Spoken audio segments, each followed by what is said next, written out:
When you go to visit a friend, what door do you normally go to? Are you a front door person? Or maybe you park your car and you come around to the side, or maybe you're a back door person. See, there's a level of difference between those. Front door people are more your guests. They're the, relegated to like the salesperson, the UPS. But the more comfortable you are with the family, the deeper you go into their house. See, you want to be a backdoor person because this normally is the door that leads into the mudroom. This is where the family takes off their coats. This is where you will find things like the boots and the shoes. In the wintertime, the hats, the mittens, the gloves. Maybe you're a sports family, and so the things that are not allowed into the house, the baseball bats, the footballs, soccer balls, those things that don't belong in the house. Maybe, the golf clubs. This is a place where those things reside.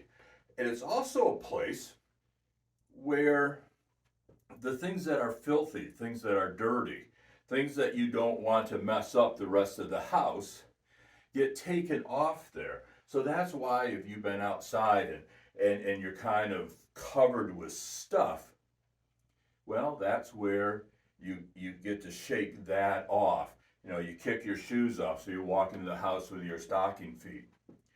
Normally, in a house that's well designed, right next to the mudroom would be the washroom. So not only have you taken off the stuff that made you dirty, things that would mess the house up, there's a place for you to wash up, to clean up, so that when you come in, you're clean. Now, for that well-designed house that has the back door mudroom, the washroom to clean up, sometimes you'll find that is where the family room is. That's where, the guest room, the living room is out front, or the parlor.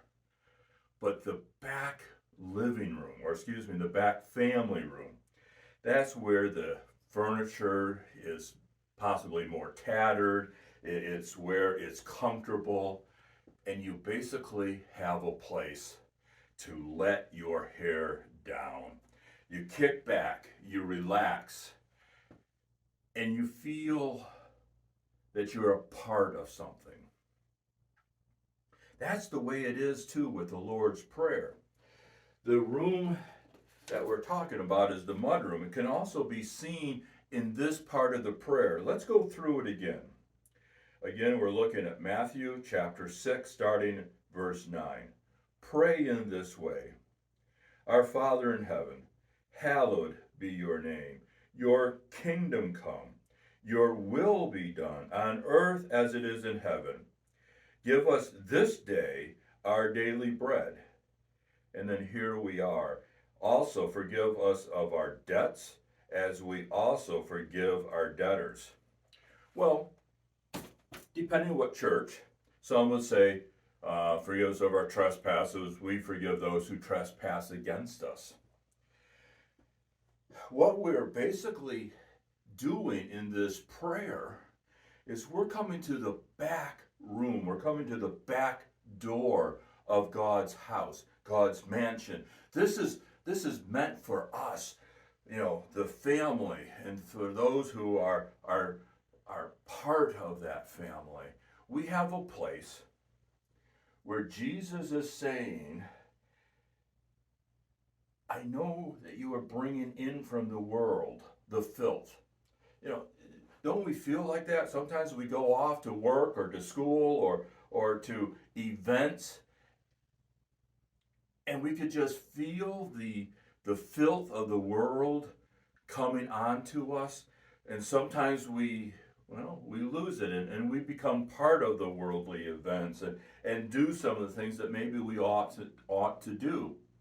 So here is a place in the Lord's Prayer where we can get rid of it. Well, not necessarily we get rid of it, but we offer ourselves. So we take off our coat and we offer it to God as a gift. And because we have to ask Jesus for forgiveness of our sins. And it's like taking off our coat, putting it up on a rack, and say, okay, Jesus, I have filth on me. I need to be washed. And so we go into the washroom. Now, what does that remind you of? The washroom? Doesn't it remind you of baptism? Oh, that's where we go down into the water with Jesus and we become cleansed. And then we are brought up and we are made new. And it's after that we join the fellowship of those who are around us. That's one of the things I love when we come to church, when we get together with other Christians in various different settings. We can know that we are washed clean by Jesus, and we can come together and we can relax and we can have our conversations in very comfortable settings. See, so many people consider Christianity or religion as what happens at church. Well, a lot of it does happen at church because that's in many places where we congregate. But wouldn't it be cool if we could find time to invite people into our homes, and so that we are not just Sunday Christians? Think of that. What if we did this throughout the week and we invited others into our homes where we can kick back, we can relax, and we can have conversations about anything? But I think most of the time they would come back to the holy, to the spiritual. How are we doing in our lives? That's one of the things that John Wesley taught us, is how is it with your soul? He said, get together often, have communion often, but also, reveal yourselves to others, because by so doing, we become strengthened. That's part of being a family, is that we come together and we are stronger by being together than separated. Let's pray. Holy God, today, help us to understand that we do carry the filth of the world on our shoulders, and no matter what we do, we are surrounded by it.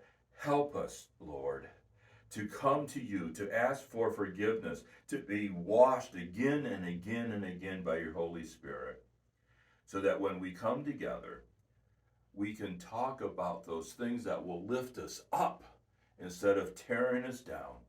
We put all of this into your holy name. Amen. All righty, see you next time.